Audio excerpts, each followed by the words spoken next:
What's the meaning of Benzedrine?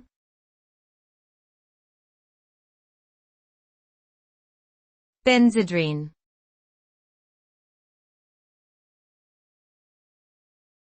Benzedrine.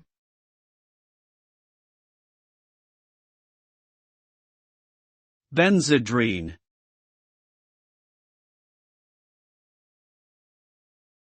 Benzedrine.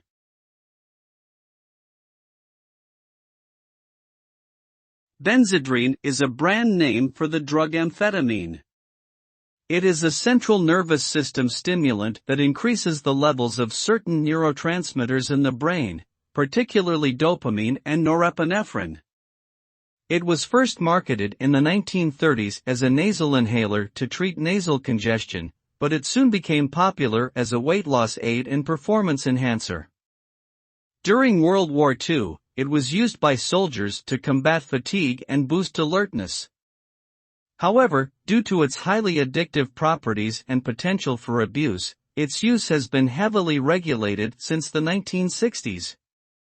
Today, it is primarily used in the treatment of attention deficit hyperactivity disorder, ADHD, and narcolepsy.